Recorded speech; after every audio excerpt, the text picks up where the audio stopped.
ये जी हमारा iPad institute है, जहाँ पे हम ट्रेनिंग देते हैं बच्चों को ईएफआई की। अब मैं आपको थोड़ा सा समझाता हूँ। ये हमारा रीसेट फंक्शन है स्कैनर में, जिसमें हम जाके चीज़ों को रीसेट करते हैं। उसमें ये जो बटन है ये एयर फ्यूल सिस्टम का है, ठीक है जी।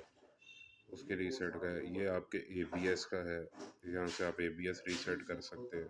बैटरी का रीसेट है, इसमें जाके आप बैटरी का रीसेट कर सकते हैं। उसके बाद ये भी बैटरी का रीसेट है, ये ब्रेक्स का रीसेट है, ये डीपीएफ रीसेट है। ये जो है ये ईजीआर है आपका। ईजीआर के बाद ये सेटिंग है, कंप्यूटर की सेटिंग, ठीक है। ये गियर की है। ये आप इंजेक्टरों की कर सकते हैं, यहाँ से इंजेक्टर्स की। ये आपके ऑयल की रीसेट है। जब हम कुछ गाड़ियाँ आ रही हैं अब नई जिनमें ऑयल चेंज करते हैं तो उनमें भी हमें रीसेट करना पड़ता है।